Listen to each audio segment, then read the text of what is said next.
Bienvenue au laboratoire R&D de développement de fibres et de papier de DS Smith de la papeterie de Kemsley, où nous évaluons la recyclabilité des échantillons d'emballage à base de fibres à l'aide de tests CEPI et Forever Green. Ces tests simulent le processus de fabrication du papier dans une usine de recyclage standard en laboratoire pour nous indiquer la meilleure façon dont vos produits d'emballage à base de fibres se recycleraient dans la vraie vie.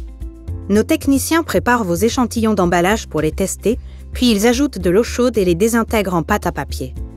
Ceci imite la première étape du processus de fabrication de papier recyclé. Nous testons les filtrats de pâte à papier, puis la passons à travers différents tamis Somerville. L'étape de tamissage sépare les matériaux et polluants inutilisables, ou rejets, présents dans la pâte à papier utilisable, ou produits valides. Nous avons d'abord un tamis grossier suivi d'un plus fin. Ces tailles sont standards dans la plupart des processus des usines de fibres recyclées. Les rejets piégés sur chaque tamis sont séchés et utilisés pour calculer le rendement de fibres utilisables. Après chaque phase, nous prenons des échantillons dans les produits valides et réalisons des feuilles de laboratoire pour évaluer les impuretés et l'adhésion à la feuille.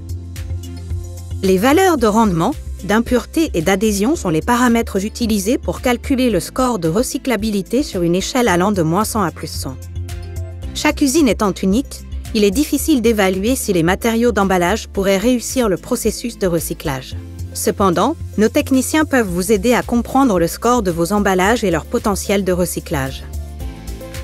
Avec la législation de l'UE pour s'assurer que les emballages seront recyclables d'ici 2030, beaucoup d'entreprises ont déjà bénéficié du RES. Alors contactez-nous dès aujourd'hui pour essayer notre service.